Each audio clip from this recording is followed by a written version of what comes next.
Hello mga kaganap, so for today's kaganapan, ito nagmamadali na nga ako dahil parang uulan at maghahanap ako ng gatas para sa aking mga apo. Yes mga kaganap, meron na akong apo.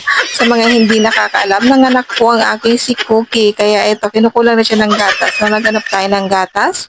At ito yung ating nabili dahil wala nga dito mabilhan ng para sa pusa na milk. So sabi doon is pwede naman daw yun.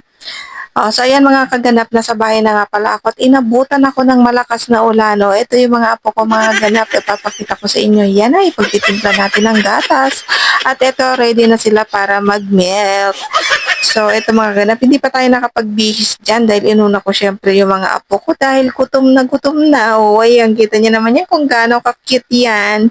O, di ba mga kaganap, pagka ganito yung mga apo nyo ay talagang naman kahit umuulan, susugod ka, wag lang silang magutuman. Char. At sunod-sunod ko na nga silang pinainom mga kaganap. O, kita nyo naman siya. O, ang cute niyan. O, isisirange ko lang siya kasi wala pa yung binili ko na na bottle, feeding bottle nila. So, wala pa, hindi pa dumarating. Kaya sirange lang muna sila. So, ito yung napulot namin sa labas mga kaganap. O, yun, o, iniwanan siya ng nanay niya. Kaya ampunin natin. So, ang liit niya pa. So, yun lang muna for today's kaganapan. Thank you for watching and bye!